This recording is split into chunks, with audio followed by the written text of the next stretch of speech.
Merci d'être venu pour cette troisième soirée Nominoé, puisqu'on a été sevré en 2020 et en 2021. En 2019, pour ceux qui étaient là, on a eu un orage qui nous a accueillis jusqu'on est venu. On l'a eu en 2022. Je ne l'avais pas commandé, mais bon, il est venu. Mais il nous a épargné parce qu'il y a des endroits où je pense que ça a été beaucoup plus violent qu'ici. Donc je tenais à vous remercier. On est très nombreux. On est, je crois, 440. C'est super. C'est peut-être les 2 années qu'on a vécues qui ont incité plus de gens à venir. Donc, moi, c'est pas... Bienvenue au Château des Pères. Pour beaucoup, vous connaissez. Donc, on est là dans l'orangerie qui a été construite il y a 6 ans. Où on arrive à mettre... là, on est 440 ce soir. Ouais, je crois qu'on est monté à 600 personnes en table ronde et puis un petit peu plus en banquet. Voilà. Je vais inviter Véronique, la présidente du fonds Nominoé, qui va vous parler du projet. Merci beaucoup.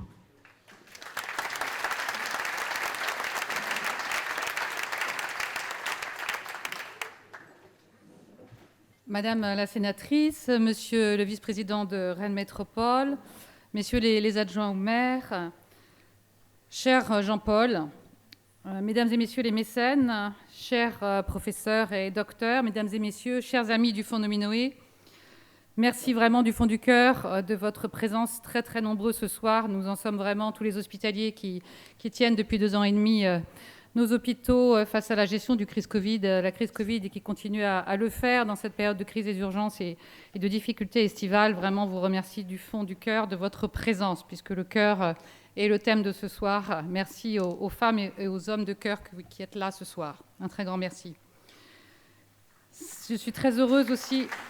Merci pour vos applaudissements. Je crois qu'ils ont été très sensibles à vos applaudissements pendant la première vague Covid et nous leur transmettrons. Ils seront très heureux de ces applaudissements de ce soir, tous ceux et ceux qui sont auprès des malades encore ce soir.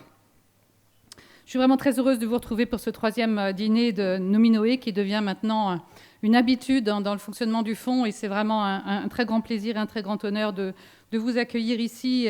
Et merci encore à Jean-Paul de nous permettre de le faire dans ce merveilleux endroit qu'est le Château des Pères et dans cet écrin sublime qu'est l'orangerie. On connaît sa générosité, son engagement et son humanité et je voudrais vraiment le remercier très sincèrement et très chaleureusement.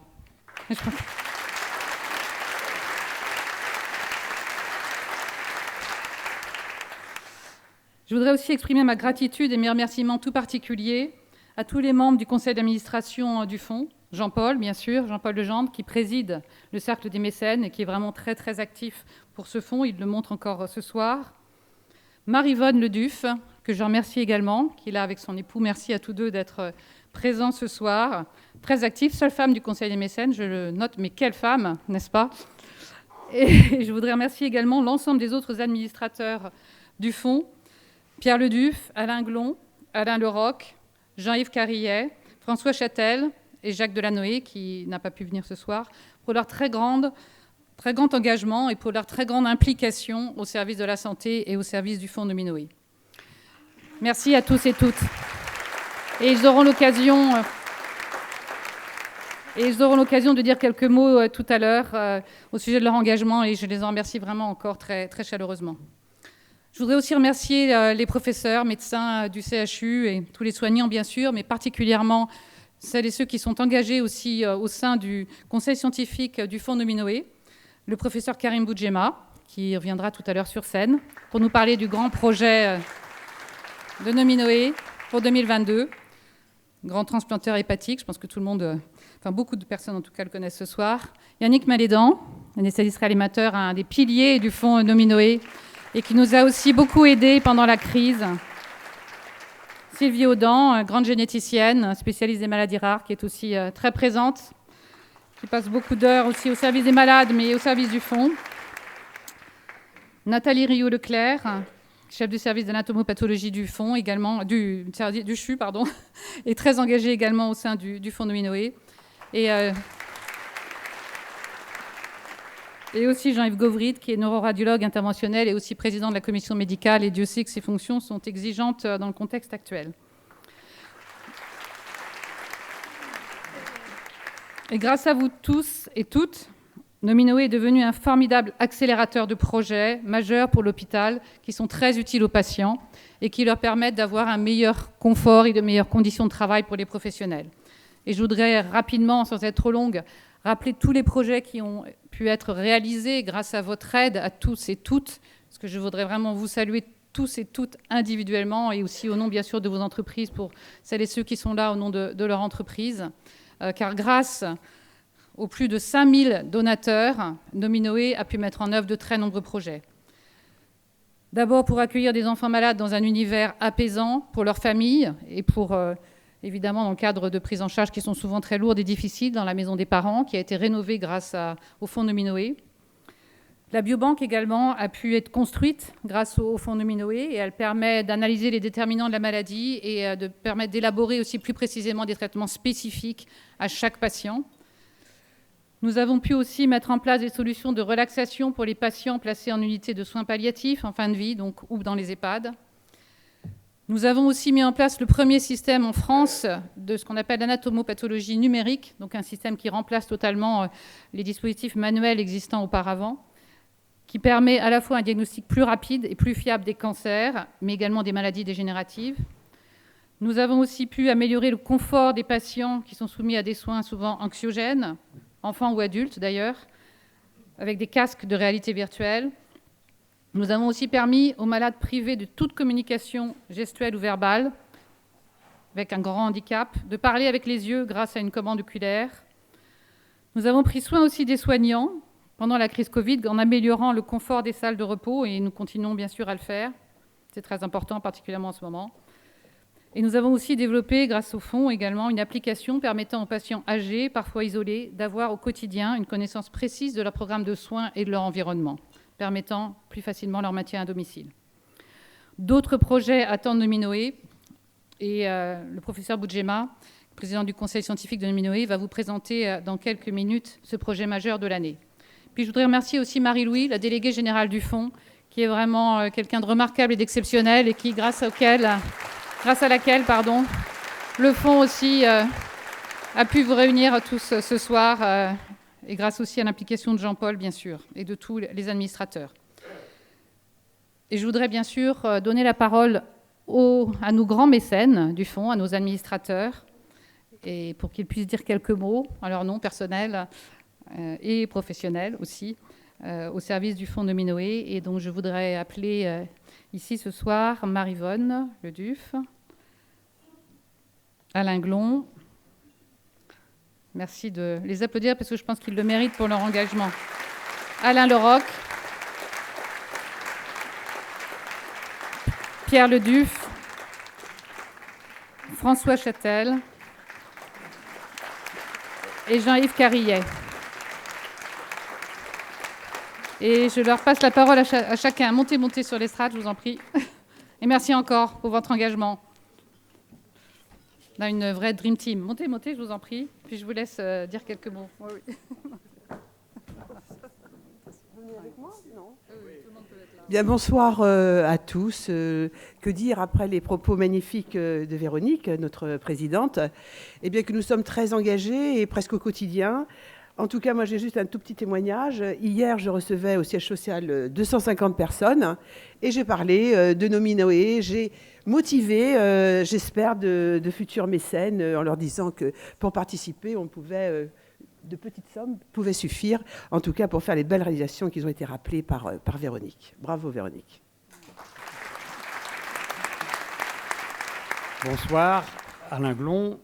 Passé, présent, futur. Le passé, nous avons une fille, Frédéric, dont le corps médical du CHU de Rennes s'est occupé de façon extraordinaire du début jusqu'à la fin. Et nous souhaitions agir pour remercier des gens qui étaient allés très au-delà de leurs devoirs. La deuxième raison au présent, c'est je suis de Pontivy, désert médical, on connaît un peu. Il ne suffit pas de s'en plaindre, mais on peut aussi s'activer. Et aujourd'hui, la fiscalité permet une générosité qui serait bon que chacun utilise. Et le futur, eh bien, nous allons sortir de cette mondialisation et pouvoir à la fois produire pour nourrir les gens tels qu'on peut le souhaiter, qu'on en a les moyens ici. Et je pense que c'est dans une proximité entre le corps médical et l'agriculture et l'industrie locale qu'on fera les produits qui conviennent. Merci à Nominoé.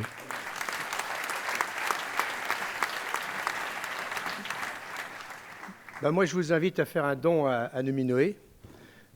Donner pour Nominoé, c'est d'une part améliorer la santé, mais c'est aussi améliorer le confort des patients et des soignants. Bonsoir à vous. Bonsoir. Donc mon engagement auprès de Nominoé est venu de mon expérience de vie personnelle. J'ai compris que la santé est un bien essentiel et qu'il était plus qu'utile de faire des efforts et de partager ce que l'on pouvait avec les autres. On n'a de valeur que ce qu'on peut donner aux autres. Et à travers le don d'expérience, d'engagement, de relations et d'argent, eh bien, on réussit à faire des choses formidables qui vous ont été exposées tout à l'heure. Alors, merci d'être venus si nombreux à Nominoé ce soir.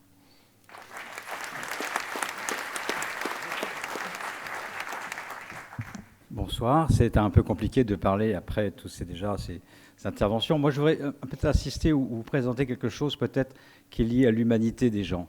Je trouve que le plaisir d'être à ce conseil, ce n'est pas uniquement les problématiques techniques ou de choix, c'est de vivre une aventure humaine ensemble, avec des gens qui sont impressionnants, quand vous êtes face à des mécènes importants, vous êtes face à des grands professeurs qui sortent juste de leur journée de travail, ils ont fait des grosses opérations, et là, vous les voyez le soir en train de s'occuper de nos problématiques. Je trouve ça extraordinaire. Et en plus, on prend vite conscience qu'on ne s'occupe pas de maladies ou de techniques, on s'occupe de gens qui souffrent et qu'on va essayer d'aider. Donc, pour tous ces gens et pour leur humanité, merci.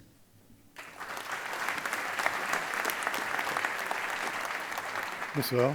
S'il y a un mot qui caractérise cette soirée, c'est générosité. Et je crois que la générosité dont parlait Véronique pour Jean-Paul et que Véronique incarne aussi, ou que Marie incarne également, et tous les partenaires ici, je crois que c'est la qualité qu'incarnent tous les soignants.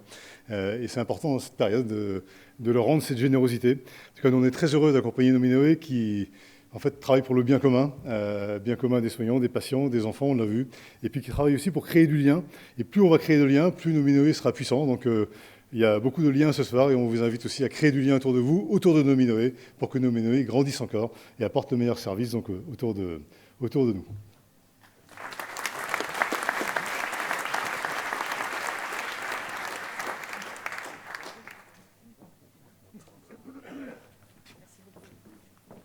Bon appétit. Un très très grand merci à tous et toutes. Un tout petit mot avant de passer à table. Et je voudrais demander à Karim Boudjema de venir dire un mot de notre grand projet 2022 pour lequel nous avons besoin de votre soutien avant de passer la parole à nos trois intervenants que je voudrais à nouveau remercier d'ailleurs. Hervé Le Breton, François Carré, David Travers qui vont vous parler du cœur dans toutes ses sensibilités. Et le cœur, c'est le symbole de ce soir aussi. C'est à la fois un organe vital, mais aussi nous sommes tous des femmes et des hommes de cœur. Et encore merci à tous et toutes. Je vous laisse la parole, professeur. Merci encore de votre engagement aussi. Je vous en prie. Merci, Madame la Présidente. Et merci avant tout à toutes et tous, parce que si nous sommes ici ce soir, c'est parce que vous êtes tous extrêmement généreux.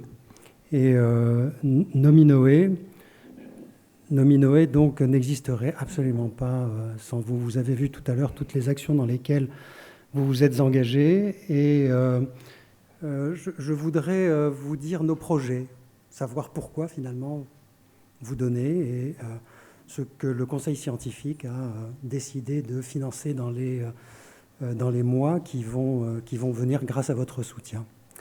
Il s'agit d'un robot chirurgical. Je suis sûr qu'en disant robot, la plupart d'entre vous, mais je ne les blâme absolument pas, imagine une petite machine qui entre dans votre chambre, qui toque à la porte toute seule et qui dit « Bonsoir, je suis le robot, appelons-le R2D2, c'est moi qui vais vous opérer demain. » Vous voyez déjà la sensation. Surtout, n'ayez crainte, tout va bien se passer. En fait, c'est pas ça du tout. C'est pas ça du tout. vous l'imaginez bien, voici ce que nous voulons financer. C'est ça un robot chirurgical. Un robot chirurgical, c'est une pieuvre. C'est une pieuvre qui a aujourd'hui 4 bras tentaculaires, qui demain en aura probablement beaucoup plus, et dont chacun des bras est capable de faire plus vite, mieux, plus précisément, avec beaucoup plus d'acuité, ce que les hommes font aujourd'hui. Et tout ceci télécommandé à distance. J'en entends qui disent « Moi, pour rien au monde, je ne me laisserai planter ces aiguilles dans le ventre. Ce que je veux, c'est un bon chirurgien, ce qu'on disait à l'époque des doigts d'or. Vous savez, les doigts d'or, celui qui va vous opérer, vous faire des choses incroyables et qui va réussir l'intervention. Enfin, on parle de doigts d'or, c'est souvent des doigts sanglants, je vous le dis en passant. En fait, je crois que cette époque est totalement révolue. Mais elle est révolue depuis très longtemps, en fait. Depuis très longtemps. Elle a commencé en Bretagne, cette époque où on s'éloigne du malade. Elle a commencé en Bretagne il y a 200 ans, avec Laennec, à Quimper. Premier qui a compris que, d'abord, pour ne pas se rendre malade et choper la tuberculose, il fallait prendre ses distances avec le malade. Et il a eu l'idée d'interposer entre le thorax d'un enfant et son oreille un tube en bois.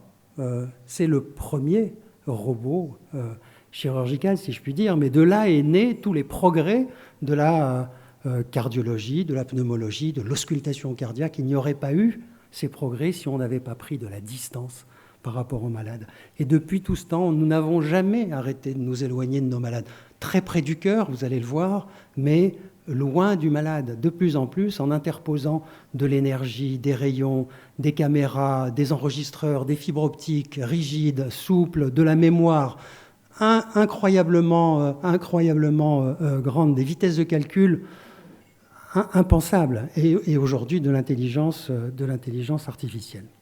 Ben, le robot chirurgical, c'est un petit peu ça. Vous voyez, c'est ce que je vous montre sur cet écran. On a interposé entre le chirurgien et le patient, ou l'intérieur de son ventre, un appareil qui reproduit les gestes du chirurgien. Alors vous allez me dire, mais qui fait ça? Ben, le chirurgien, il est à distance, il est derrière une petite console et il manipule, il télémanipule les bras du robot en donnant à ces bras, quelque part, beaucoup plus de dextérité, beaucoup plus de finesse, beaucoup plus d'assurance, capable de faire des choses minuscules comme les choses les plus grandes. Alors évidemment, cet appareil, il y en a déjà, hein, bien sûr, mais je ne vois pas comment la chirurgie demain pourra se passer de ce type d'engin. Je crois que le virage est définitivement pris. Il faut qu'on en acquiert de plus en plus. Et le Fonds Nominoé a pris l'initiative d'orienter vos dons à toutes et tous vers l'acquisition d'un nouveau robot à l'hôpital pour le bien des malades bretons, parce que, et de manière très transversale. On fait de la chirurgie cardiaque, ce robot, de la chirurgie digestive, de la chirurgie thyroïdienne, de l'orthopédie, de plus en plus. Voilà, on interpose, on se distancie du malade pour son bien. Merci.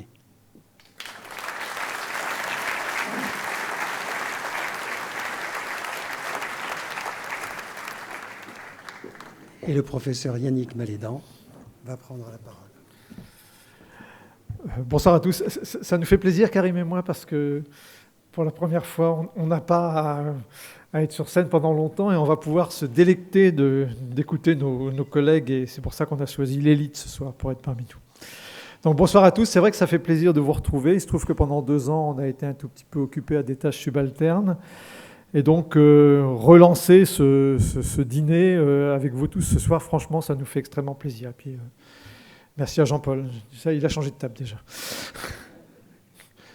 Cœur plus vieux, cœur heureux, Jean-Paul, ce soir. Donc ce soir, on parle du cœur. Alors, dans les disciplines médicales, je pense qu'il peut en être parfois à peu près pareil dans vos environnements professionnels.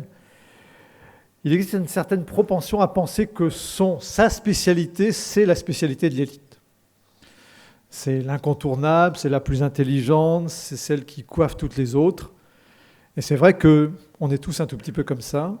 Et ça l'est encore plus quand on parle de la cardiologie, parce qu'il y a un certain fantasme. Je les regarde parce qu'ils savent qu'à un moment, je vais avoir besoin d'eux, donc je vais être très prudent. Il y a un certain fantasme à imaginer ce cœur, et ce fantasme, d'ailleurs, il est dans le monde qu'on pourrait qualifier extérieur ou dans le monde, tout ça. Curieusement, certains vont dire, c'est quoi un cœur? Une petite pompe assez banale, j'ose pas les regarder, qui se ralentit et qui s'accélère quand on en a besoin, disent les détracteurs, qui sont en général des envieux. Et ce à quoi nos amis cardiologues répondent, c'est très simple, hein, cette petite machine, je vous propose de la débrancher, vous reviendrez me voir quelques temps plus tard pour me parler de votre organe fétiche.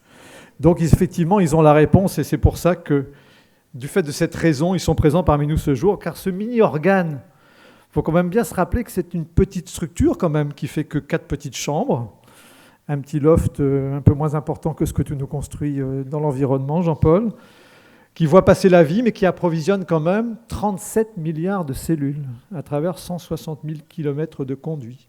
Donc ça montre un peu que ce petit muscle, 300 à 350 grammes, c'est pas grand-chose, hein. Pour vous faire une idée, vous mettez vos mains, vous les joignez, et il s'adapte à votre corpulence. J'adore faire ça parce que brutalement, je vois une salle qui prie. Ça s'adapte à votre corpulence. Donc vous voyez que ce n'est pas excessivement grand-chose, mais il ne s'arrête jamais. 168 heures par semaine. On est loin de 35 heures, parfois avancées.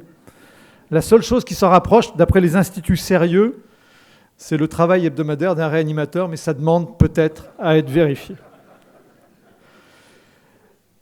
Donc il se contracte, plus que certains quadriceps intentinés prétentieux, ou plus que certaines langues, mais je vais m'arrêter là. Bref, sur une vie classique, ce cœur va 3 à 4 milliards de fois, 3 à 4 milliards de fois, battre, accepter, aspirer et relancer le nectar de la vie. Alors malheureusement, dans la réalité, tout un chacun, parfois la dame nature s'efface parce qu'il y a un petit aléa, un petit accident, un petit incident. Quand on monte des marches trop élevées dans le sud de la France et qu'il fait chaud, suivez mon regard. Mais les adages populaires nous rappellent ça. Tu me fends le cœur. Vous avez entendu ça. Mais Hervé Le Breton va vous raconter que ne vous inquiétez pas, il a maintenant des armes thérapeutiques d'un niveau exceptionnel pour vous réparer. Il met tout son cœur, mais là François Carré, avec sa triple couronne de laurier, cardiologue, physiologiste et en même temps médecin du sport, va vous expliquer comment se protéger. Si malheureusement, au bout de tout ça, vous avez le cœur gros, vous allez vous allonger sur le divan du psychiatre et il va vous aider à comprendre et réfléchir. Voilà, un grand merci à eux de s'être préparés à ça. Merci à Marie pour la toujours parfaite organisation. Je sais qu'elle se cache, mais je sais qu'elle n'est pas loin. Et merci à vous qui, ce soir, avez le cœur sur la main. Merci et très belle soirée.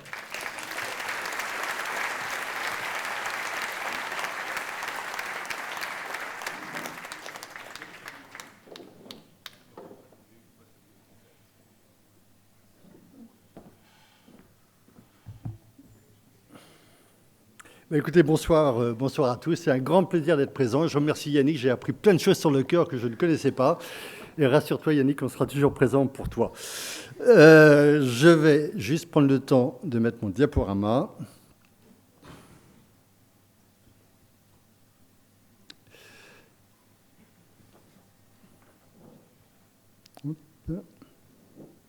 Voilà.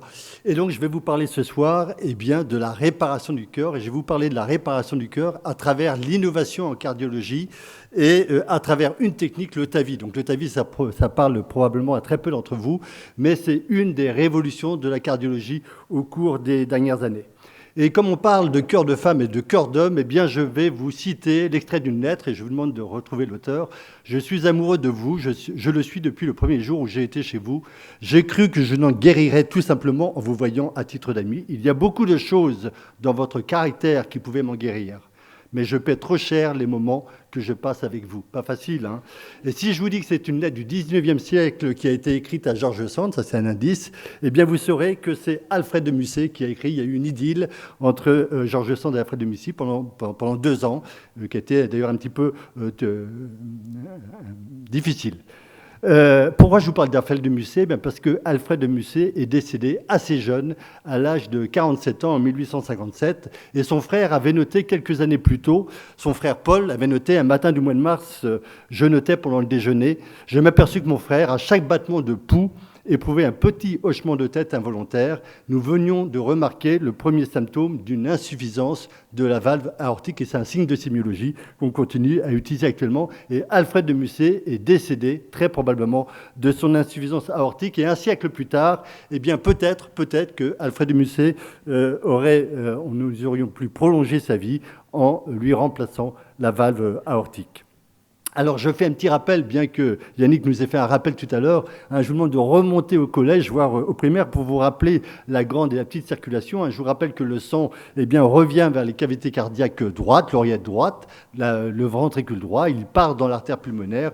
Je vous rappelle qu'il va s'oxygéner au niveau des poumons et revenir vers le cœur gauche, l'oreillette gauche, la valve mitrale, le ventricule gauche, et il est éjecté vers l'aorte à travers une valve qui est la valve aortique. Et cette valve, pour bien fonctionner, elle doit bien s'ouvrir lorsque le cœur se contracte, et elle doit bien se fermer quand le cœur se remplit. Elle doit être étanche. Et cette valve, elle peut être pathologique. Parfois, elle peut se fibroser, se calcifier, ce qui va générer un rétrécissement de la valve, ou au contraire fuir, une fuite aortique, aussi mal tolérée d'ailleurs, et c'est ce dont souffrait Alfred de Musset. Un petit mot sur l'innovation. Il y a plusieurs définitions de l'innovation que l'on peut retrouver sur Google. J'en ai retenu une, ensemble du processus qui se déroule depuis la naissance d'une idée jusqu'à sa matérialisation, lancement d'un produit, en passant par l'étude de marché, le développement du prototype et les premières étapes de la production. Et donc, le point de départ de l'innovation, c'est bien l'idée. Il faut avoir l'idée que personne n'a eue avant. Ce n'est pas toujours vrai. Parfois, quelqu'un a eu une idée mais n'est pas allé au bout de son idée. Parfois, on se fait piquer son idée. C'est parfois assez compliqué. Et puis, il faut un homme pour avoir cette idée au bon moment. Au bon moment, on va en reparler. Plus rarement, c'est une femme qui a l'idée. Alors là, le prenez pas mal, mesdames, le prenez pas mal. Loin de moi l'idée de penser que vous n'avez pas d'idée, mais c'est souvent plus difficile. Et en médecine en particulier, juste pour vous rappeler que la première femme qui a été autorisée à s'inscrire à la faculté de médecine, c'est en 1868, et c'est Madeleine Bress, assez tard. Et puis, j'en profite pour rendre hommage à une femme, Francine Decas, qui est la première femme chirurgien cardiaque en France et qui a terminé sa carrière comme chef de service de chirurgie cardiaque à l'ANEC, puis à Necker. Donc, c'est un hommage à vous, mesdames. Et je vous rappelle également que les promotions actuelles en médecine, c'est à peu près 2 tiers de femmes, 1 tiers d'hommes. Donc, les choses ont bien changé, et heureusement. Donc, pour l'innovation, il faut une idée, un homme, aller au bout de son idée. Et c'est ce qu'ont su faire certains cardiologues et chercheurs, et en particulier Dwight Arken, c'est un chirurgien cardiaque américain qui a été un des premiers à aller au bout de son idée pour la chirurgie valvulaire et qui a proposé le premier en 1960 le remplacement de la valve aortique. C'est une valve à bille et c'était dans le traitement de l'insuffisance aortique, ce dont souffrait Alfred de Musset. Et puis un deuxième homme dont je voulais absolument vous parler ce soir, qui est Alain Cribier, le professeur Alain Cribier, qui travaille au CHU de Rouen. Et lui, très tôt, dès les années 90, il a pensé à la possibilité d'aller implanter une valve aortique sans chirurgie, sans ouvrir le cœur. Et c'était une idée qui, à l'époque, paraissait totalement inconcevable. Et il est allé au bout de son idée et il a pu proposer le premier cas chez l'homme en 2002, le 16 avril dernier, avec un bon résultat. Heureusement, sinon l'innovation peut-être ne serait pas allée au bout. Le principe, en quelques mots, il a eu l'idée d'utiliser une structure métallique périphérique, un gros stent, de coudre une valve en tissu biologique, souvent c'est du péricarde de bœuf à l'intérieur, de sertir cette valve sur un ballon et en montant le ballon par voie endovasculaire jusqu'à la valve aortique, en gonflant le ballon, eh bien, il a eu l'idée de pouvoir déployer cette valve sur l'ancienne et donc de remplacer la valve aortique. Je n'ai pas le temps ce soir de vous développer l'histoire de la chirurgie cardiaque, rassurez-vous, mais juste pour rappeler qu'une innovation, eh bien, ça fait suite à un passé, à une histoire de l'innovation. Et il y a plusieurs personnes tout à fait importantes, je n'ai pas le temps de vous en parler, juste pour vous dire que Gibbon, il a développé la circulation extracorporelle. Sans circulation extracorporelle, il n'y aurait pas pu avoir de chirurgie cardiaque. Donc ça a été le point de départ à la chirurgie cardiaque. Dwight Arken, je viens de vous en parler. Starr, ça a été le premier à changer la valve mitrale. Et puis un mot évidemment sur Alain Carpentier, qui lui a travaillé sur la chirurgie valvulaire, mais il a pensé lui à réparer la valve mitrale plutôt que de la remplacer, réparer le cœur. C'est le thème, c'est un des thèmes de ce soir. Vous avez ici, donc l'idée c'est bien, mais c'est un parcours du combattant, il faut aller au bout de son idée, et c'est ce qu'a réussi à faire Alain Cribier. Ça, c'est les commentaires qu'il a eu au départ. L'idée la plus folle jamais entendue, juste impossible, dangereux à cause des structures voisines, comme les artères coronaires ou la valve mitrale. Il aurait pu s'arrêter là devant ses commentaires, mais il est allé au bout. Et donc, il a fallu ensuite qu'il dessine son concept, c'est ce qu'il a fait, et puis ensuite qu'il trouve des partenaires. Il n'a pas réussi à trouver des partenaires industriels, ceux qui fabriquaient les valves à l'époque, parce que ces partenaires ne croyaient pas en son projet. Et donc, il a fait appel à une start-up en Israël et puis à des ingénieurs américains. Les ingénieurs jouent évidemment un rôle très important dans l'innovation, et puis un cardiologue très connu aux États-Unis qui s'appelle Martin Leold, et tous les quatre, eh bien, ils ont créé leur entreprise et ils ont travaillé sur le développement de ce concept. Et j'aime beaucoup cette photo. Cette photo, c'est la photo des 3 opérateurs lors de la première implantation en percutané. Ils ne savaient pas, bon, ils avaient eu des études animales, etc., mais ils ne savaient pas véritablement comment ça allait se passer. Ça s'est heureusement très bien passé. Vous avez Alain Cribier qui est à droite. Vous avez le professeur Hélène Etcheninoff, une femme, qui est actuellement chef du service de cardiologie au CHU de Rouen, et puis le docteur Christophe Tron. Et j'ai une grande admiration pour ces 3 personnages. Et Alain Cribier aime à rappeler que le développement de cette innovation a été possible grâce à la collaboration des équipes. Ce n'est pas toujours facile, Madame la directrice, vous le savez très bien, mais c'est tout à fait essentiel pour aller au bout de ces innovations. Et ensuite, à partir de 2002, eh bien, la technique a connu un essor, et nous avons fait en février 2009, donc il y a plus de 10 ans maintenant, la première procédure TAVI au CHU de Rennes, et on a eu le grand honneur qu'Alain Cribier vienne faire cette procédure avec nous, et qui s'est tout à fait bien passé. C'est un moment tout à fait émouvant de ma carrière personnelle. Donc, en quelques minutes, je vais vous montrer comment ça se passe. Eh bien voilà, on met un tuyau dans l'artère fémorale. Ici, pendant ce temps-là, l'équipe paramédicale qui joue un rôle tout à fait essentiel pendant la procédure prépare la valve. Vous la voyez ici. Cette valve est sertie sur un ballonnet comme je vous l'ai décrit tout à l'heure. Donc ça montre vraiment la collaboration qu'il y a au niveau de l'équipe. Ensuite, là, je suis avec le docteur Vincent Auffray. On monte ce cathéter avec ce ballon qui est porteur. On positionne le ballon en regard de la valve aortique. On essaie évidemment d'être au bon endroit. Donc on contrôle ça sous rayon X avec injection de produit de contraste. Et puis lorsqu'on décide qu'on est au bon endroit, eh bien on inflate le ballon. Vous allez voir le docteur Auffray. Vous voyez, c'est très important. Le mouvement de flexion des genoux, très important pour le bon déploiement du ballon. Et vous voyez ce qui se passe, et bien voilà, c'est ce qui se passe là en direct, c'est l'écran que nous avons devant nous, inflation du ballon et déploiement de cette structure métallique sur l'ancienne valve. Elle vient s'ancrer sur l'ancienne valve et on réalise cela en arrêtant le cœur pendant quelques secondes. Je ne vais pas vous décrire les détails de la procédure, et puis on contrôle le bon positionnement de la valve, et ensuite il ne reste plus qu'à retirer le tuyau. Et là encore, ça c'est grâce à l'utilisation de fils qu'on a mis en place au début de la procédure, toujours par voie percutanée, sans ouvrir. Et donc grâce à ces fils, eh bien, on peut fermer l'artère fémorale. Donc à l'arrivée, on a une petite incision qui fait moins de 1 cm. Une procédure standard dure à peu près 40 minutes, et quand tout va bien, en médecine tout va pas toujours bien, mais j'espère le plus souvent, eh bien, le patient peut se lever dès la fin de journée et quitter l'hôpital le lendemain ou le surlendemain de la procédure. Donc ça, c'est la photo de l'équipe. Encore une fois, il y a les médecins, mais il y a aussi les infirmières, les manipulateurs en radiologie, les aides-soignants qui participent à ces procédures. Voilà, j'ai presque terminé. Juste pour vous dire que eh bien, cette innovation a permis de traiter plus de 1,5 million de patients à travers le monde aujourd'hui, qu'on a fêté il y a quelques semaines les 20 ans du TAVI à Rouen, avec la présence des acteurs initiaux qui ont participé à cette innovation, dont Alain Cribier, en qui j'ai beaucoup d'admiration, au cas où vous ne l'auriez pas compris.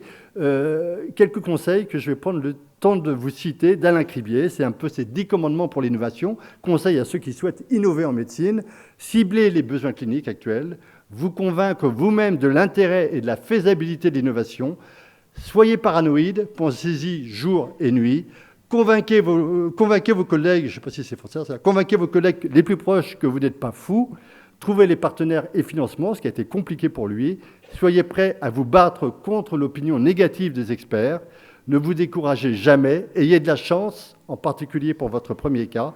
Si ça marche, oubliez votre vie privée et votre vie de famille et travaillez avec une grande équipe. Voilà, c'est la fête de la musique aujourd'hui, donc je vais terminer en musique, si ça marche. et forcément avec Alain Cribier. Il y a des gens qui sont assez énervants, vous en conviendrez, puisque Alain Cribier, s'il n'avait pas été cardiologue-chercheur, il aurait été pianiste-concertiste. Et en fait, ça c'est pour les 20 ans du Tavis. Je vais juste lui couper l'arrêté. Et en fait, il a choisi Chopin. Et il a choisi l'étude révolutionnaire de Chopin, ce qui était un très bon choix, parce que pour arriver à l'innovation, il faut souvent passer par une révolution. Et je le remercie d'avoir choisi Chopin, parce que Chopin, il est né en 1810. Eh bien, qui est né en 1810 ? Alfred de Musset. Et avec qui Frédéric Chopin a partagé sa vie pendant 9 années, George Sand.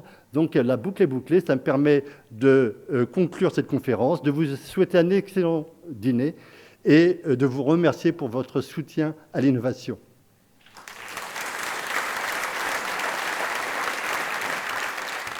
Il se trouve que, de manière un peu impromptue, alors qu'avec Marie, on a réfuté le système depuis le début, vous savez, souvent, quand il y a un fil conducteur comme ça, il y a des gens qui viennent pour apporter des revendications et qui demandent un temps de parole. Malheureusement, nous sommes obligés de céder.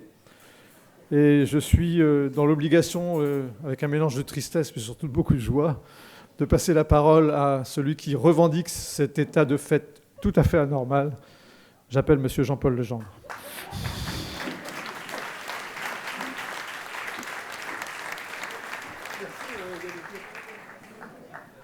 Merci Yannick.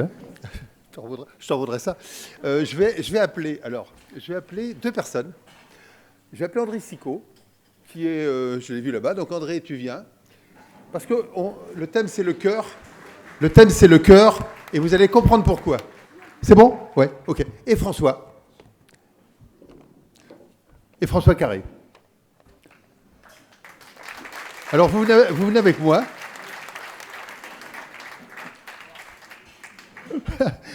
À la star. Alors André, il est dans sa tenue favorite, vous allez comprendre pourquoi. Viens à côté de moi, André. Alors André, on se connaît très bien. Et André travaille depuis 25 ans dans l'entreprise. Il travaille depuis 25 ans dans l'entreprise, depuis 4 ans au Château des Pères. C'est le MacGyver, il fait tout. Il sait tout faire. Et puis François le connaît très bien aussi, parce que tu le suis depuis 30 ans. Ouais, très longtemps.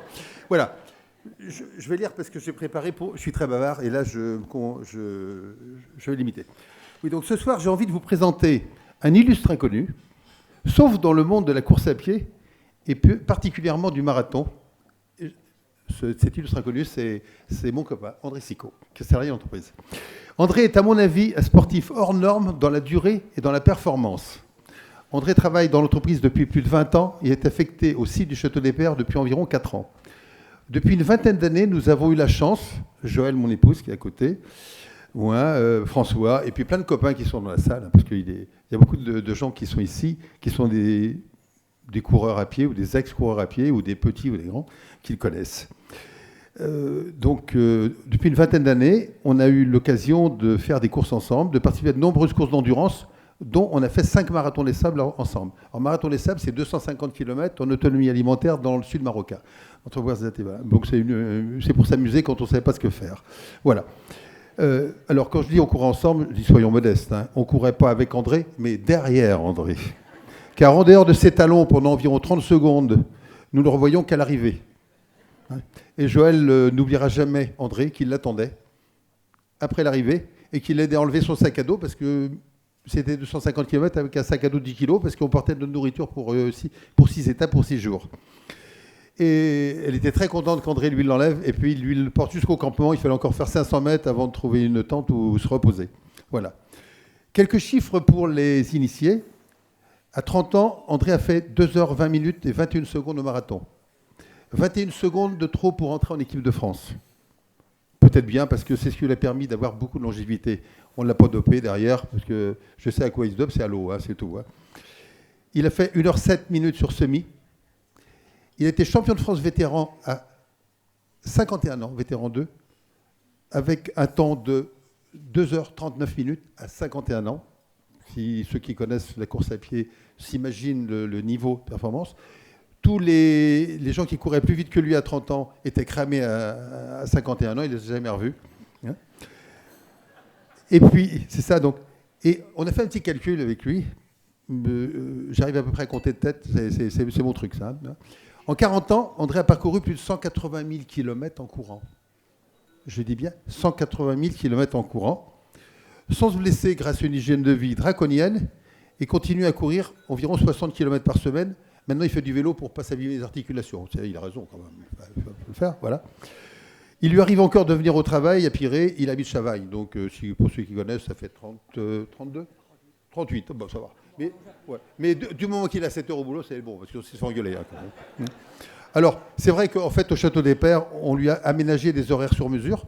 Depuis le début de l'année, il travaille à mi-temps, 12 heures par jour, hein, ce qui lui laisse largement le temps de s'entraîner. Hein, voilà. Une anecdote, son fils Maël, qui a 30 ans, vient de faire 2 heures, 20 minutes, 50 secondes, 29 secondes de plus que le père. Il n'est pas très bon quand même. Mais il fait 13 minutes 51 sur 5000 mètres. Je ne sais pas si ça vous parle, mais oui, je dis moins de 14 minutes sur 5000 mètres. Ça fait 20,7 km/h de moyenne, pour ceux qui comptent.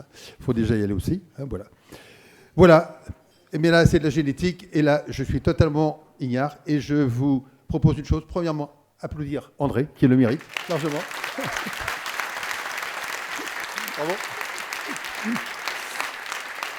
Et puis, je passe la parole à François, qui nous a suivis pendant de nombreuses années, surtout parce qu'en fait, on faisait toutes ces épreuves ensemble. La Réunion, le Marathon des Sables, New York, Chicago, qu'est-ce qu'on a fait encore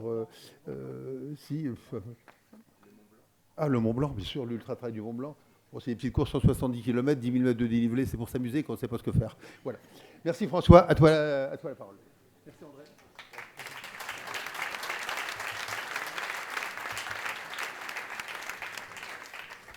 L'ordinateur.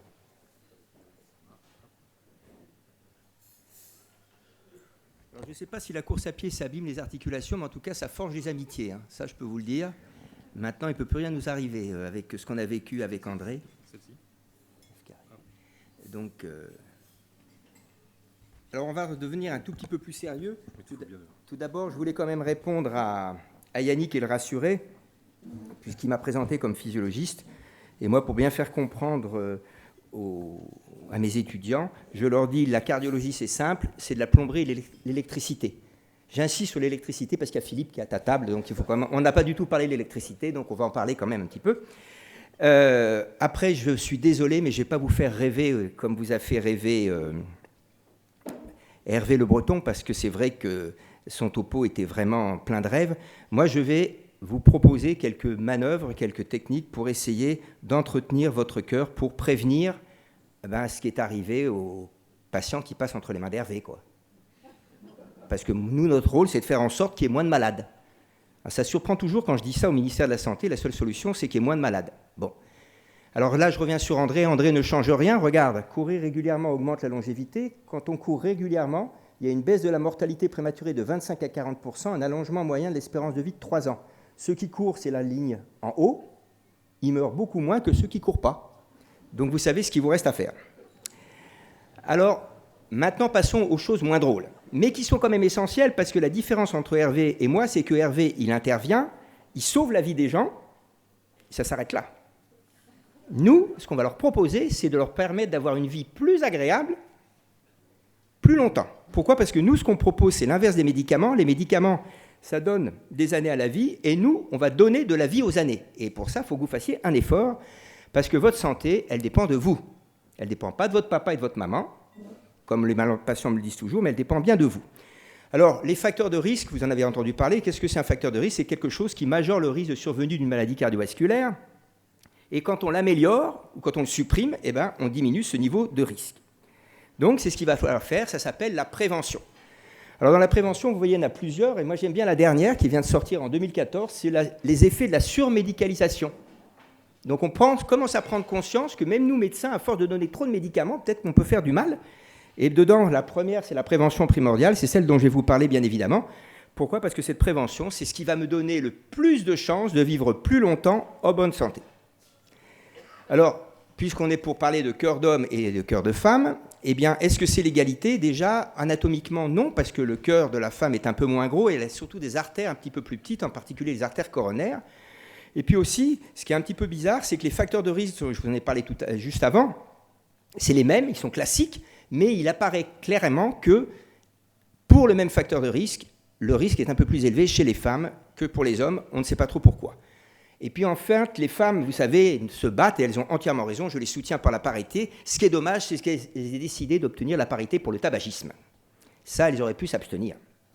Pourquoi ? Parce qu'aujourd'hui, 8 infarctus sur 10 chez les femmes sont liés au tabac. 80%. La sédentarité et l'inactivité physique dont je vais vous parler sont plus marquées chez les femmes. Alors je sais, elles m'expliquent régulièrement parce que de temps en temps je présente mes exposés au grand public, mais vous ne vous rendez pas compte, on a 3 vies, etc. Je dis si, je me rends parfaitement compte, vous avez une vie, je comprends parfaitement, mais ce que vous oubliez, c'est que votre santé dépend de vous. Et là où ça devient plus compliqué, alors je ne veux pas dire par là que c'est toujours compliqué avec les femmes, mais là où ça devient plus compliqué, c'est que quand elles sont malades, elles bougent plus que les hommes. Avant d'être malades, les hommes ne bougent pas, quand ils sont malades, ils ne bougent pas non plus. Par contre, les femmes ne bougent pas, elles ont une excuse avant d'être malades, mais quand elles sont malades, elles vont bouger. L'exemple le plus fréquent, c'est les cancers du sein, bien évidemment. Elles ont aussi des facteurs de risque spécifiques, donc sur lesquels on ne peut pas trop jouer. Et il apparaît effectivement que c'est lié sûrement aux modifications hormonales, puisqu'il y a 3 périodes critiques, l'introduction d'une contraception hormonale, les grossesses et la périménopause. Et enfin, la prévention est aussi efficace chez les femmes que chez les hommes, donc de ce côté-là, elles ne sont pas jalouses. Sauf que, aujourd'hui, les femmes ne savent pas que la première cause de mortalité, c'est les maladies cardiovasculaires pour les femmes. Elles restent persuadées que c'est le cancer du sein.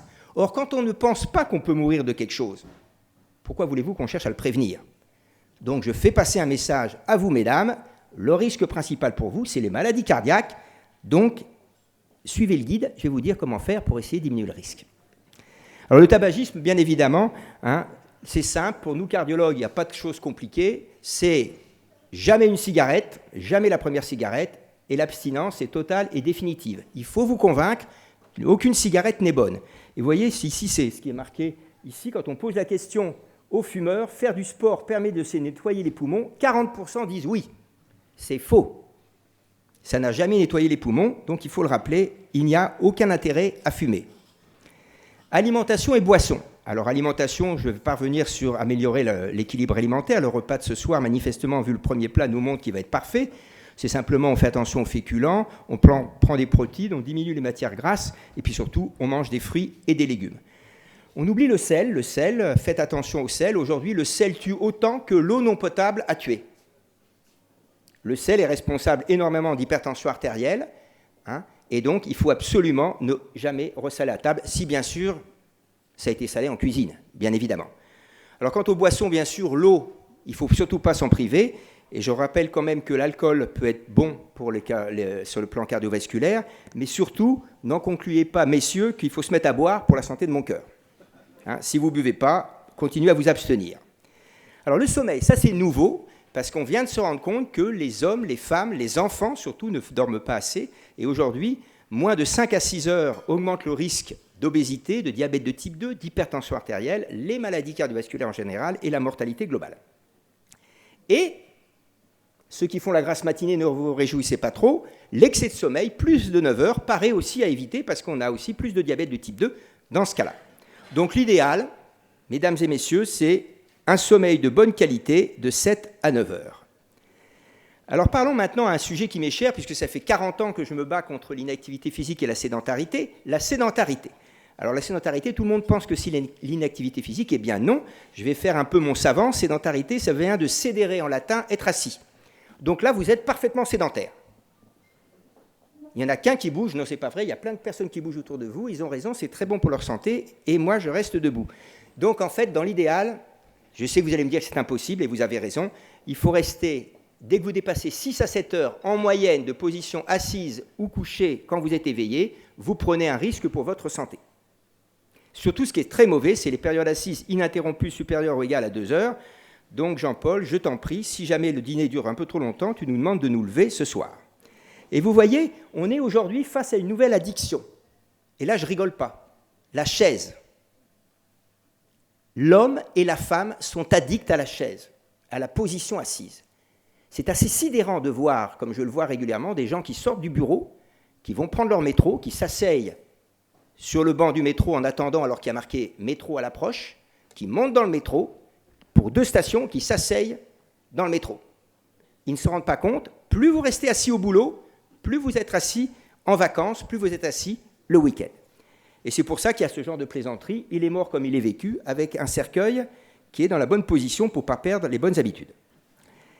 Alors l'inactivité physique. L'inactivité physique, quand est-ce qu'on est inactif? C'est quand vous ne suivez pas les recommandations. Sachez quand même que quand vous êtes sédentaire et inactif, vous avez une majoration de 20 à 30% du risque d'avoir toutes les maladies chroniques.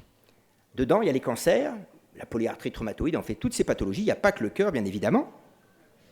Et surtout, vous avez une baisse de l'espérance de vie en bonne santé. C'est pour ça qu'on se pose la question, et là je ne rigole pas, puisque le certificat médical de contre-indication au sport a été officiellement supprimé, eh bien, il y avait surtout beaucoup plus intérêt à faire un certificat médical à vivre sédentairement et inactif qu'à faire du sport. On meurt beaucoup plus de la sédentarité et de l'inactivité physique que du sport. Il faut quand même le reconnaître. Alors faire du sport, eh bien non. Dans les recommandations, on ne demande pas de faire du sport. On nous demande de bouger plus. D'abord, on nous demande de diminuer le temps journalier assis et surtout de se lever toutes les heures et demie ou toutes les 2 heures pendant 1-2 minutes pour marcher. Quand on est adulte, avant 65 ans, c'est au moins 30 minutes, qui peuvent être 3 fois 10 minutes par jour de marche modérée. Après 65 ans, et j'en sais quelque chose, il faut ajouter l'équilibre et la souplesse. Et chez les enfants, je ne peux pas m'empêcher d'en parler, puisque nos enfants et nos adolescents représentent une bombe sanitaire sur laquelle il va exploser, puisque nous voyons 2% de plus par an de diabétiques de moins de 18 ans. Alors je sais que je suis très vieux, mais quand j'étais jeune médecin, ça n'existait pas le diabète à 18 ans. Donc tout ça, ça se fait en une ou plusieurs fois. C'est pour ça qu'on a l'habitude de dire que chaque pas en plus que vous faites chaque jour, chaque minute en moins vous êtes passé assis, ça vous donne du bien pour votre santé. Alors l'activité physique, ça prévient le surpoids, l'obésité, ça améliore le sommeil, ça diminue la sédentarité, et ça reste, et ce n'est pas David qui va parler après moi qui va me contredire, le premier traitement de la dépression minime à modérée. Aujourd'hui, les neurologues nous disent on ne donne pas d'antidépresseurs aux gens qui ont une dépression minime à modérée. On leur demande de bouger plus. Alors comme je n'ai pas le temps, je vous ai juste résumé ici tout ce que vous apportez l'activité physique. Alors tout ça, c'est bien beau, mais la première question qu'on va se poser, mais comment je sais que je suis dans le vrai? La première façon de le savoir, c'est combien vous montez d'étages d'escalier sans être essoufflé. Si vous montez 2 étages, vous avez une mauvaise capacité physique. Si vous en montez 4, vous avez une bonne capacité physique. Si vous en montez 6, vous avez une très bonne capacité physique. Juste pour votre morale, André, il en monte 20. Pourquoi je vous parle de ça? Parce que ma capacité physique, c'est mon capital santé.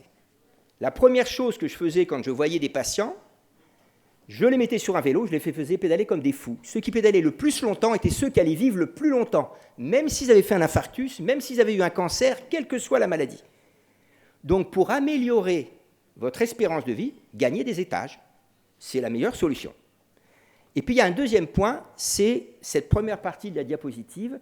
Je sais que je vais faire de la peine à beaucoup, hommes comme femmes, parce que de ce côté-là, on est devenu égal, puisqu'on compare les hommes et les femmes. Je vous rappelle que l'obésité, vous savez, quand on a tendance à prendre un petit peu de ventre, un peu de bedaine, ça s'appelait l'obésité androïde, quand j'étais jeune médecin, c'est-à-dire ce qu'on voyait chez les hommes. Les femmes, c'était l'obésité gynoïde en forme de poire. Je sais que les femmes ne trouvent pas ça gracieux, mais nous, médecins, on s'en fiche parce que la graisse qu'il y a située au niveau des hanches ne représente pas de risque pour la santé. Par contre, cette graisse qu'on accumule, vous voyez en bas avec les ronds rouges qui augmentent, au niveau de l'abdomen, elle est très mauvaise. Donc, j'ai un scoop à vous dire. C'est pas normal de prendre du ventre en vieillissant. C'est plus difficile d'en perdre. Ça, c'est vrai, je le sais. Donc, moi, mon repère, c'est la taille de mon pantalon. Quand je suis serré dans mon pantalon, je bouge plus ou je mange moins. J'ai la solution. Donc pour conclure, on a le choix de notre mode de vie. Dans ce que je dis, il n'y a aucune obligation. Mon rôle de médecin, j'ai toujours pensé que c'était de faire en sorte que les gens soient le moins malades possible. Donc je leur donne les données scientifiques, puisque tout ça c'est prouvé scientifiquement. Donc vous pouvez fumer, vous pouvez mal manger, vous pouvez passer votre temps dans votre voiture ou dans votre télévision, vous pouvez prendre les escaliers roulants sans monter les marches. Je vous rassure, ce n'est pas obligatoire de ne pas monter les marches dans les escaliers roulants. Hein. On a le droit de les monter. J'ai un grand problème avec les escaliers roulants, c'est vrai, j'en parle de plus en plus. Et puis là, il faut quand même battre notre coulpe. Nous, médecins, il faut qu'on change nos habitudes en France. 100 patients vont voir un médecin en France, 80 sortent avec un médicament. 100 patients vont voir un médecin au Danemark, 44 sortent avec un médicament. Où est l'erreur? Nous, on n'a pas appris la prévention dans nos études. Moi, j'ai fait 12 années d'études de médecine pour savoir 5 fruits, 5 légumes en nutrition. Vous vous rendez compte? Alors, c'est vrai que je mets du temps à enregistrer les choses, mais 12 années pour ça, et l'activité physique, 0. Je n'ai rien appris dans mes études de médecine sur la prescription d'activité physique. Donc ça pose un grand problème. Donc il faut changer tout ça, si vous le voulez, bien sûr, parce que tout le monde est volontaire. C'est-à-dire qu'il faut bien bouger, bien manger, bien dormir. Et puis nous, quand quelqu'un se plaint d'avoir mal aux jambes, plutôt que de lui donner un vénotonique qui ne sert à rien, je vais lui conseiller de marcher.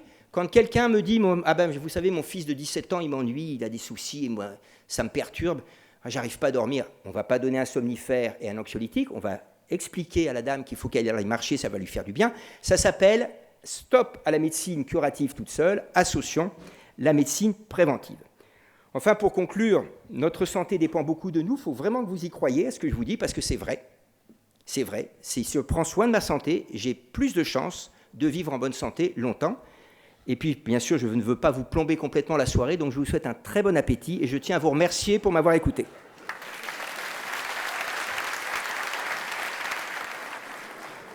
Je vous propose de reprendre un peu le niveau intellectuel. Alors, si après l'exposé de François Carré, vous avez regardé votre taille, votre tour de taille, si vous avez regardé le fond de vos poches, François, j'en vois quelques-uns qui remontent avec des cigarettes là sur ma gauche. Je crois qu'il ne vous reste plus qu'une seule solution, c'est de vous allonger.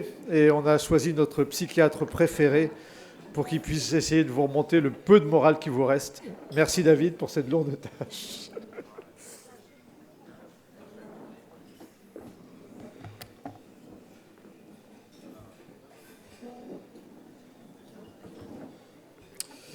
Alors, je n'arrive pas, ça commence bien, je n'arrive pas à arrêter le...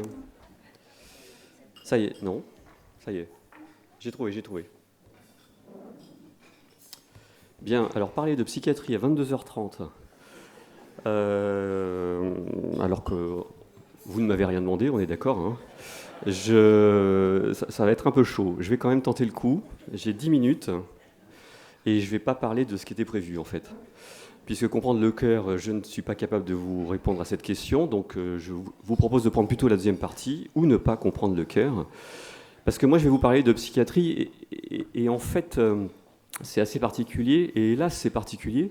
Et d'ailleurs, tout ce qui a été dit jusque-là sur la psychiatrie est faux. Et donc, je suis désolé Yannick, mais je vais être obligé de déconstruire juste... Et ça tombe bien parce que j'ai en fait écrit ça, ce qu'il ne sait pas, hein, mais ça tombe extrêmement bien, et malheureusement, je tombe à peu près au bon endroit. Donc, ce que je vais faire ce soir sur les 10 petites minutes que j'ai, et je vous rappelle que je suis le seul rempart avant le dessert à ce stade, eh bien, c'est quand même de déconstruire ce que vous imaginez de la psychiatrie, qui pour la plupart d'entre vous est totalement faux, et puis quand même de revenir à la commande qui m'a été faite, c'est de parler du cœur. Mais alors le problème, c'est qu'il n'y a pas de cœur en psychiatrie. Alors il y a les émotions, l'amour, machin, tout ça, mais ce n'est pas du tout de la psychiatrie, puisque la psychiatrie, c'est de la médecine. Donc, je vais vous parler des émotions, je vais vous parler du lien de la psychiatrie aux émotions, et puis je vais vous donner 2-3 exemples des problèmes que peuvent représenter les émotions en psychiatrie, et donc pour les gens qui souffrent de problèmes psychiatriques.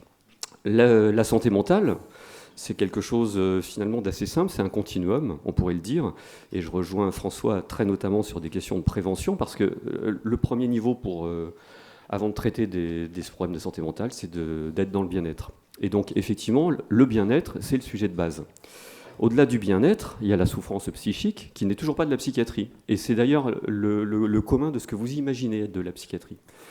La souffrance psychique, c'est ce qui nous arrive à toutes et tous. C'est de vivre des événements qui s'enchaînent de manière assez malheureuse, dans une intensité éventuellement malheureuse, et qui nous mettent dans une phase de turbulence pendant une période donnée, quelques semaines, quelques mois, et qui nous font ressentir pour le coup des symptômes psychiatriques, de la douleur, de l'anxiété, de l'angoisse, de la perte de morale, etc., mais qui ne sont pas du tout des maladies. Et on a oublié dans cette société que finalement ressentir des choses négatives, c'est pas forcément un signe de pathologie, ça nécessite de l'aide, de l'accompagnement, mais pas forcément du tout du soin au sens de la médecine. Vient enfin le grave problème pour lequel je suis payé au quotidien, normalement. Ce sont les troubles mentaux et les maladies psychiatriques.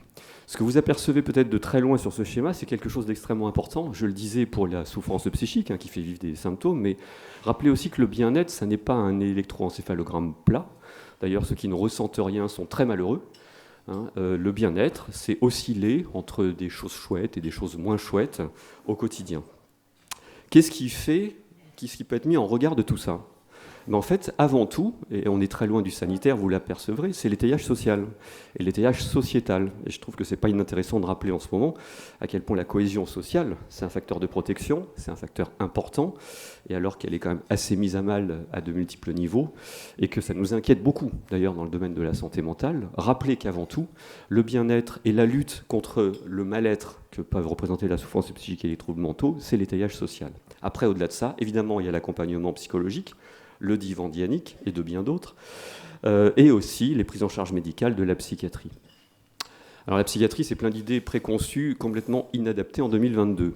On sépare le physique et le psychologique, sauf qu'en fait, c'est une entité absolue, puisque tout est dans le corps, tout est biologique, la psychologie est biologique, ça ne lui enlève rien, ça ne l'éteint pas, ça ne la supprime pas, et j'y reviendrai 2 minutes.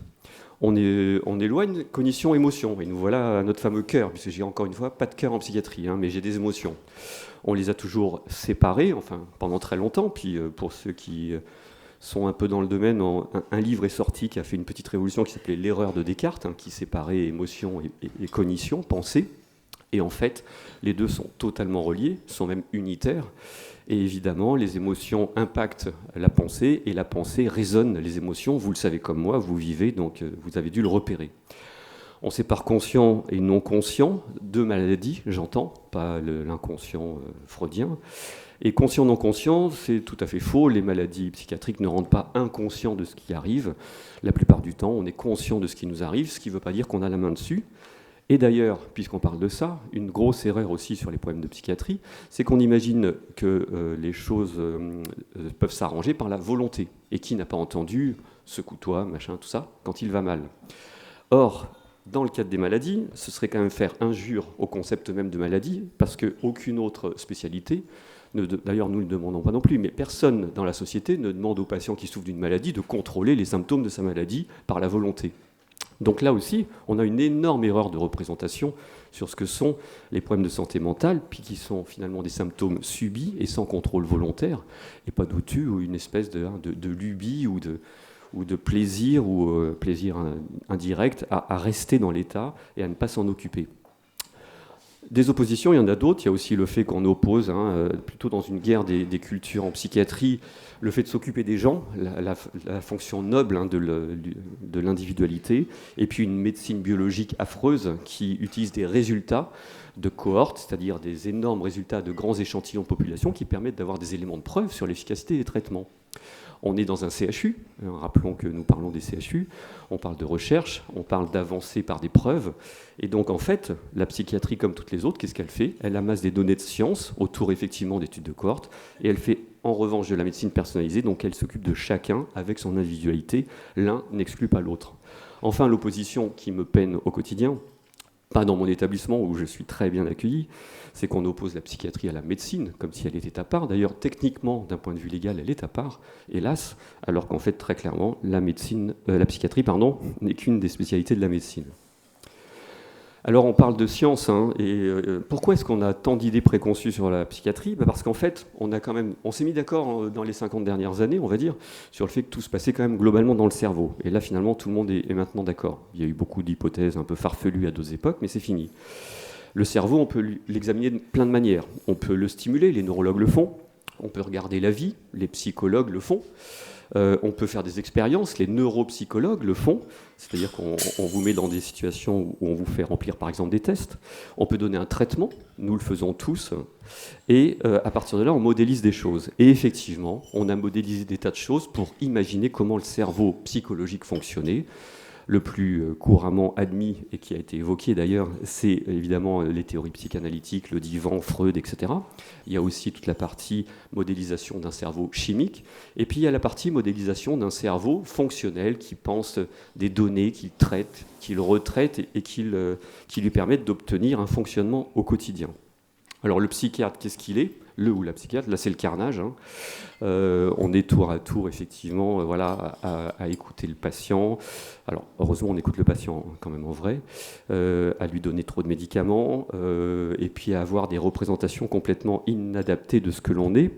Le psychiatre n'est pas une nébuleuse, hein, philosophico, sociologico, pédagogico, je ne sais quoi d'autre. Le psychiatre est un médecin, et jusqu'à preuve du contraire, d'ailleurs, il n'a pas de fonction sociologique, etc.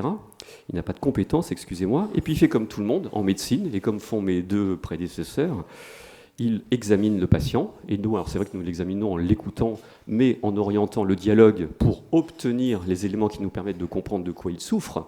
On ne tape pas la discute. Et puis, on a un diagnostic au bout, parce qu'on parle effectivement de maladie, et une fois qu'on a un diagnostic, on propose une prise en charge qui représente des médicaments, mais pas seulement. Bref, en fait, on fait de la médecine de base au sens le plus noble du terme. Les maladies psychiatriques, d'ailleurs, sont des maladies. Et je ne trouvais pas inintéressant de profiter de cette occasion qui m'était donnée pour au moins le rappeler, et peut-être l'expliquer un tout petit peu. Toutes les pathologies psychiatriques, la dépression, les troubles bipolaires, la schizophrénie, les troubles obsessionnels compulsifs, les troubles du comportement alimentaire, etc., sont des maladies, ni plus ni moins, ce qui est plutôt une bonne nouvelle, puisque normalement en médecine, en fait, on soigne des maladies.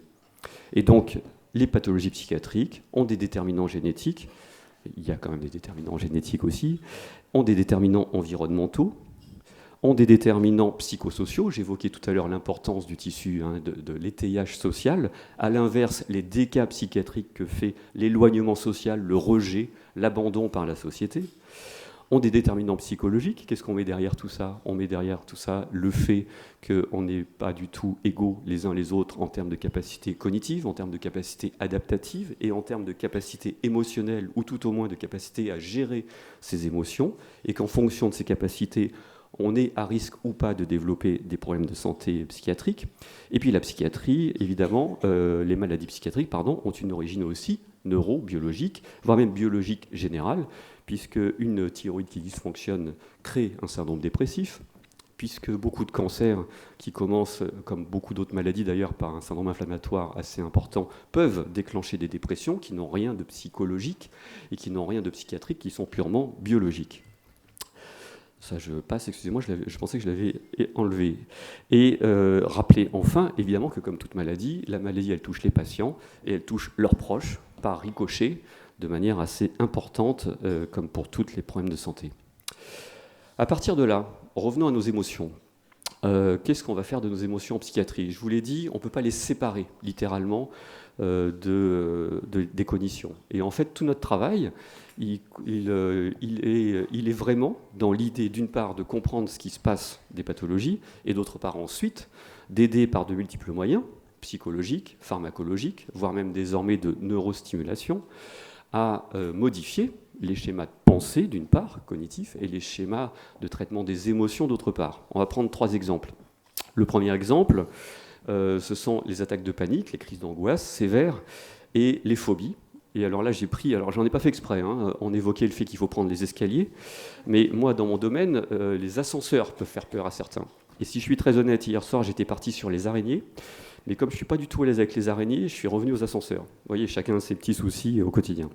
Et donc là, les attaques de panique, qu'est-ce que c'est ? C'est que quelqu'un, pour une raison X ou Y, va un jour associer l'ascenseur, littéralement, à quelque chose d'extrêmement angoissant, et le transformer en ascenseur plutôt de Shining que l'ascenseur du quotidien que nous connaissons tous. Tout ça, à cause, en fait, vous l'apercevez en rouge sur le schéma, d'une petite structure qui s'appelle l'amygdale, qui n'a rien à voir avec celle de mes collègues ORL, hein, qui est centrale dans le cerveau, et qui s'hyperactive et qui associe finalement l'ascenseur à de l'angoisse démesurée, qui va faire ensuite que la personne va développer des conduites d'évitement, des attaques de panique répétées devant l'ascenseur, puis dans un second temps, si on ne s'est pas occupé du problème, en pensant à l'ascenseur, puis dans un troisième temps, en roue libre, parce que toute maladie non traitée finit par fonctionner en roue libre, les maladies psychiatriques comme les autres. Et donc, parce que tout ça, c'est physique et psychologique ensemble, les attaques de panique créent des symptômes physiques, des symptômes psychologiques, et les émotions coincent les cognitions, puisque tout le monde est d'accord pour dire qu'un ascenseur n'est pas dangereux en soi. Et pour autant, les cognitions catastrophistes s'imposent aux gens qui, de ce fait, ne sont plus en capacité d'approcher de l'ascenseur, ni même au bout d'un moment de penser à l'ascenseur sans déclencher une tornade émotionnelle et physique. Là où les choses se compliquent un petit peu, c'est que ces situations d'attaque de panique se voient aussi, et je parle sous contrôle de mes collègues, évidemment, dans des situations de défaillance réelle, viscérale, puisque le corps est un. L'angoisse n'est pas qu'une histoire de psychologie, l'angoisse est un signal d'alerte de l'organisme qui indique que les choses se passent mal. Et donc en fait, d'un côté, les gens qui souffrent de crises d'angoisse ont une impression de douleur thoracique, mais d'un autre côté, les gens qui ont des douleurs thoraciques pour des raisons réelles, disons, d'infarctus, déclenchent des crises d'angoisse qui sont en fait des signaux d'alerte, si tant est qu'on soit dans une, évidemment, conception déterministe de la création de l'organisme. Et donc ça pose énormément de difficultés pour nous, la médecine. Deuxième exemple de gestion des émotions particulières, et là je change complètement de registre, on va parler de schizophrénie 2 minutes. Les schizophrénies sont une maladie très mal connue, un ensemble de maladies très mal connues. Qu'est-ce que viennent faire les émotions là-dedans ? Un tout autre domaine. Là je parlais juste avant de l'explosion des émotions qui prennent le pas sur les cognitions et qui empêchent de penser normalement, entre guillemets, encore une fois, un ascenseur n'est pas dangereux. Et pour autant, on est coincé dans cette pensée obsédante qui bloque tout. Dans les schizophrénies, il se passe quelque chose de très différent. Finalement, si on résume comment un être humain fonctionne, il est des pensées, il est des émotions et il est des comportements puisqu'il fait des choses. En vraie vie, et quand tout le monde va bien, en dehors de certaines heures où on est très fatigué, où on a pris beaucoup trop de choses qui désorganisent la pensée éventuellement, normalement tout fonctionne ensemble. C'est-à-dire que vous pensez, vous ressentez des émotions et vous avez des actions qui vont toutes ensemble. Vous êtes, si vous vous sentez bien, vous avez un faciès détendu, vous avez des pensées positives, vos émotions sont plutôt agréables, etc., etc. Un truc auquel on ne pense pas forcément, c'est que par ailleurs, vous êtes linéaire, c'est-à-dire que d'un moment à l'autre, vous restez dans un état qui correspond à l'état d'avant, et ainsi de suite. D'accord ? Vous préfigurez l'état qui va venir, et vous venez de l'état qui précède. Évidemment, en dehors d'événements très particuliers qui changent complètement votre état d'esprit à un moment donné. Les schizophrénies, qui sont une maladie absolument redoutable et terrible pour les gens qui en souffrent et leurs proches, voient se désintégrer ce système-là. Et donc là, on a un autre type de problème pour notre cœur, j'essaye de rester dans le domaine, et donc nos émotions, c'est que dans les schizophrénies, on voit des gens qui se retrouvent avec une perte de lien entre les choses, qui crée ce que vous pouvez ressentir si vous voyez des personnes qui en souffrent et si vous en connaissez, puisque effectivement, vous vous retrouvez avec des gens dont les émotions ne sont plus du tout connectées à leurs pensées et à leur comportement, et qui donnent effectivement une impression de bizarrerie extrêmement importante à partir du moment où tout n'est plus ensemble, syntone, cohérent. Et de la même manière, sur l'autre partie que j'ai évoquée, c'est-à-dire la linéarité des choses, les gens peuvent perdre complètement ce lien que nous avons continuellement physiologique dans notre cerveau entre ce que nous étions juste avant, ce que nous sommes et ce que nous sommes juste après. Et donc tout ça fait que d'une part, les émotions, la maladie des émotions dans les schizophrénies, c'est plutôt une déconnexion des pensées et du fonctionnement du quotidien qui peut créer des énormes dissonances qui sont ressenties de l'extérieur comme une énorme bizarrerie, une énorme étrangeté qui est excluante. Et je vous rappelle qu'être exclu, c'est majorer des risques d'avoir des problèmes de santé. Et d'autre part, des ruptures de comportement et de pensées et d'émotions brutaux d'un moment à l'autre sans aucune autre raison que la maladie elle-même qui s'impose à la personne. La dernière chose, et j'en ai terminé, c'est le fameux stress post-traumatique. Je ne pouvais pas ne pas en parler parce qu'il est ultra tendance, tout le monde en parle. Alors on met stress post-traumatique à toutes les sauces de manière totalement inadaptée. Le stress post-traumatique correspond au vécu de situations extrêmement dramatiques. Et là j'ai pris une scène de guerre, pour tout vous dire, pour éviter qu'elle ne parle à grand monde ici, a priori statistiquement, de manière directe. Et donc, pareil, on revient à ces maladies de l'hyper-émotionnalité, et dans lesquelles l'émotion joue de très très mauvais tours, puisque avoir été confronté à des situations extrêmement dramatiques fait qu'elles vont s'ancrer dans la mémoire de manière aussi absolue, dramatique, continue, et faire que d'une part, lorsqu'on repense à ce que l'on a vécu, on est totalement débordé par ses émotions, et là, de nouveau, on perd complètement la capacité à penser et donc à gérer son état. Mais d'autre part, bien pire encore, les gens qui ont vécu des scènes terribles, qu'elles soient de guerre, qu'elles soient de violence, qu'elles soient d'attentats, comme on en a pu en vivre il y a quelques années, ont quelque chose de redoutable aussi, c'est que cette machine s'emballe et que tout ce qui ressemble pour part à la photo traumatique déclenche toute la photo d'une part, le souvenir, et d'autre part, tous les symptômes absolument terribles que sont les angoisses, les tremblements, les sueurs, les cognitions catastrophistes et beaucoup d'autres choses. Un exemple, ce sont par exemple un pot d'échappement qui claque dans la rue, qui va redéclencher complètement l'image de la personne qui a vécu la chose dramatique. Et par exemple aussi des bruits dans une simple fête foraine qui vont rappeler les cris que l'on a vécus, par exemple dans des attentats, et les gens qui les ont vécus racontent ça très bien. Donc tout ça pour dire que, voilà, d'une part, le cœur, je n'avais pas grand-chose à en dire, hein, et je m'en excuse. En revanche, sur les émotions, on le sait en psychiatrie, d'une part, elles ne sont pas déconnectées des pensées, c'est même plutôt l'inverse, elles sont fusionnées au système de pensée. Et puis, d'autre part, très clairement, les maladies de l'émotion surviennent particulièrement dans les contextes anxieux. On a 3 exemples, j'en ai donné ce soir.